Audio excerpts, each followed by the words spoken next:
Meine liebe Freunde und Studenten, wie geht es euch? Ich bin Jatinder Singh hier an the German Mentor. Dear friends, W family के दो important words होते हैं वास and वो. इनको हम as a connectors भी use कर सकते हैं. यही होगा आज का सेशन को पूरा देखिए, फीडबैक दीजिए, कमेंट करके बताइए आपको कैसा लगा फ्रेंड्स. और चैनल को सपोर्ट एंड सब्सक्राइब कीजिए फ्रेंड्स अगर आप फर्स्ट टाइम देख रहे हैं, और अगर आप कर चुके हैं तो थैंक यू वेरी मच. और नोटिफिकेशंस भी ऑन कर लीजिएगा सो दैट आपको नोटिफिकेशंस मिलते रहें मेरी तरफ से आने वाले सभी वीडियोस के.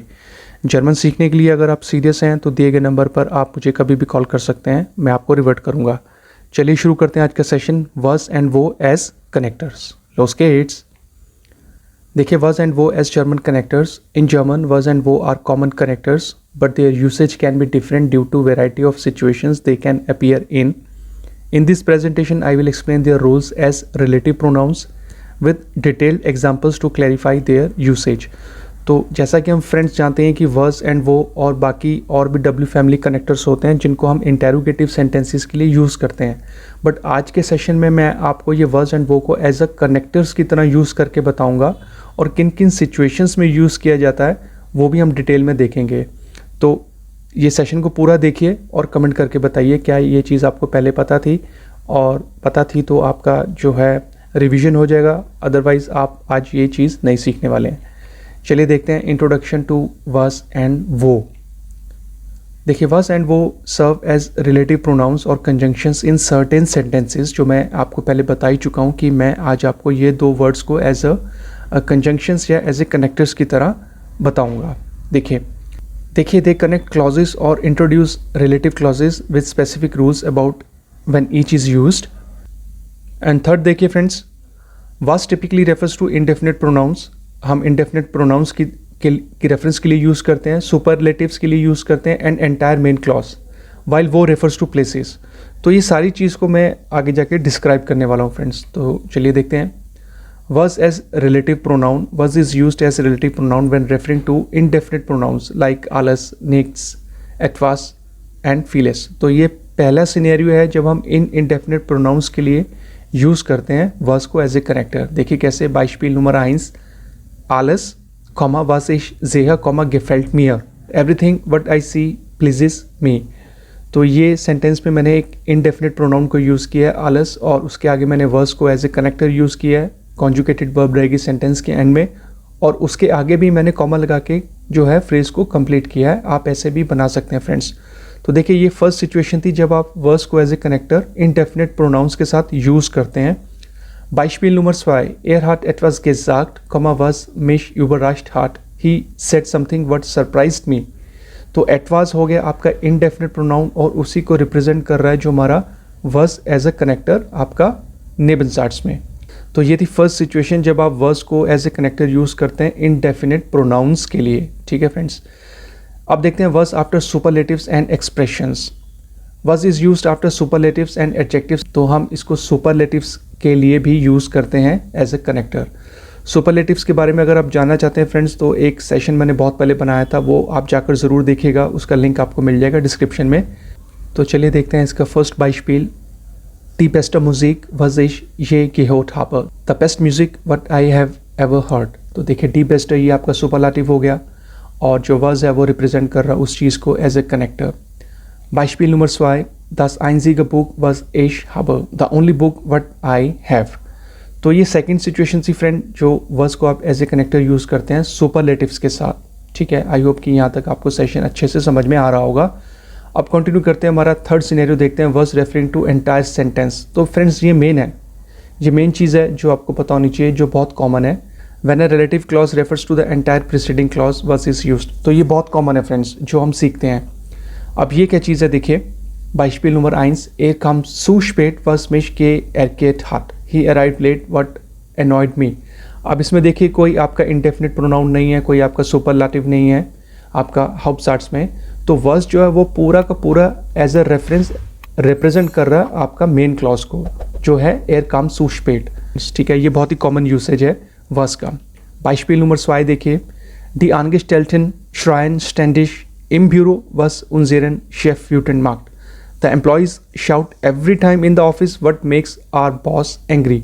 तो वो हमेशा जो है शाउट करते हैं ऑफिस के अंदर जो हमारे बॉस को एंग्री करता है। तो पूरे के पूरे क्लॉज को, मेन क्लॉज को जो है वर्स रिप्रेजेंट कर रहा है फ्रेंड्स।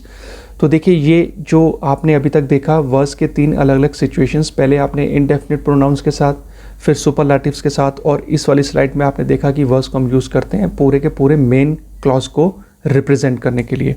तो आई होप कि ये वर्स का पूरा सिचुएशन सिनेरियो आपको यहाँ तक समझ में आ गया होगा। अब हम करते हैं, अब हम देख लेते हैं recap of when to use वर्स, जो अभी तक हमने देखा। यूज़ वर्स पहला था हमारा आफ्टर इंडेफिनिट प्रोनाउंस लाइक आलस, एटवास, next.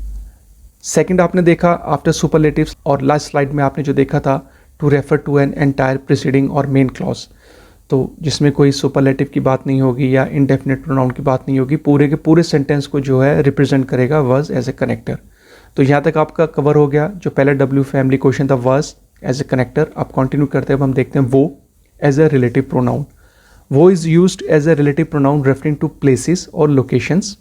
It act similarly to where in English. तो इसमें फ्रेंड्स कोई इंडेफिनिट प्रोनाउन या आपका सुपरलाटिव या मेन क्लॉज को हम रिप्रेजेंट नहीं करते, ये सिर्फ बताएगा किसी एक पर्टिकुलर लोकेशन या प्लेस के बारे में। अब देखिए वो कैसे। Beispiel Nummer 1, das ist der Ort, wo ich aufgewachsen bin. That is the place where I grew up. तो मैं एक जगह की बात कर रहा हूँ जहाँ पर मैं बड़ा हुआ, तो वो हो गया आपका मेन क्लॉज में, वो था आपका मेन क्लॉज में, तो उसके लिए यूज़ किया मैंने वो। तो इसको हम प्लेसेस के लिए, किसी डेस्टिनेशंस के लिए यूज़ करते हैं। देखिए Beispiel Nummer 2, Die Stadt, wo er studiert hat, ist schön. The city where he studied is beautiful. इस वाले फ्रेज में मैंने जो है 3 पार्ट्स में डिवाइड किया। Die Stadt आपका प्लेस हो गया, और वो जो है वो रिप्रेजेंट कर रहा है उस प्लेस को, और उसके आगे भी मैंने जो है सेंटेंस को कॉन्टिन्यूशन में रखा फ्रेंड्स। तो ऐसे सेंटेंसेस में आपने हमेशा ध्यान रखना है कि जो वर्ब होगा उसके बाद कॉमा, और अगले सेंटेंस की जो आपको स्टार्टिंग करनी है वो वर्ब से ही करनी है, जो इस वाले फ्रेज में मैंने किया। Die Stadt, wo er studiert hat, ist schön. The city where he studied is beautiful. तो देखिए ये आपने देखा, वो को हम जब यूज़ करते हैं किसी प्लेस को रेफरेंस बताने के लिए या किसी जगह को रेफरेंस बताने के लिए जहाँ पर कोई चीज़ हुई हो आपके साथ। अब देखते हैं और चीज़ें। वो विद सर्टेन सिचुएशंस, वो can be used with certain situations, not just physical locations. अच्छा, अब हम ये भी जो है वो का यूज़ कर सकते हैं जहाँ पर हम किसी जगह या किसी प्लेस की बात ना करें, नॉर्मल हम किसी एक सर्टेन सिचुएशन के बारे में बात करें। देखिए कैसे, वो कैसे, देखिए Beispiel Nummer 1, der Moment, wo ich wusste, dass es richtig war, the moment where I knew it was right. तो इस सेंटेंस के अंदर कोई जगह या किसी डेस्टिनेशन या किसी प्लेस के बारे में बात नहीं हो रही है, लेकिन मैंने फिर भी वो का यहाँ पे यूज़ किया एज ए कनेक्टर। तो यही होता है कि वो को आप इस सिचुएशन में भी यूज़ कर सकते हैं। Beispiel Nummer 2 देखिए, Ich sah gestern einen Film, wo ich meinen Lieblingsschauspieler sah. I saw a film yesterday where I saw my favorite actor. तो इस वाले फ्रेज में भी मैंने जो वो कनेक्टर को यूज़ किया है, इसका मतलब है वेयर, लेकिन किसी जगह के लिए बात नहीं हो रही है, एक मोमेंट के लिए, एक सिचुएशन के लिए बात हो रही है फ्रेंड्स। तो ऐसी कंडीशन में भी आप वो को यूज़ कर सकते हैं। अब कंटिन्यू करते हैं, अब हम देख लेते हैं समरी, जिसे हम बोलते हैं डी zusammenfassung। आज के सेशन में हुआ क्या था, जो हमने वास देखा था, used after indefinite pronouns, superlatives and for entire clause, और जो वो आपने देखा था रेफर्स टू फिजिकल लोकेशंस और सर्टेन सिचुएशंस। तो आप इनको एज अ रेफरेंस फ्रेंड्स अपनी तरफ से भी सेंटेंसेस को बना सकते हैं, कोई प्रॉब्लम नहीं है, लेकिन आपको कॉन्सेप्ट के बारे में पता होना चाहिए।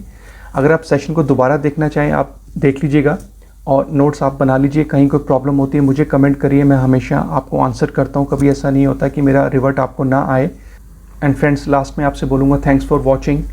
नंबर आप मेरा देख ही सकते हैं, मेरा नाम जतिंदर सिंह है, कभी भी मुझे आप कॉल कीजिएगा, आपके लिए अवेलेबल हूँ। किसी और सेशन के ऊपर आप मुझसे वीडियो चाहते हैं, मैं पूरी कोशिश करूँगा आपके लिए वो मैं लेकर आऊँ। तो मैं आपको मिलूँगा आप नेक्स्ट वीडियो में एक नए टॉपिक के साथ। अपना ध्यान रखिए, सेफ रहिए, बिस्पाल, ऑफ विज़ेन।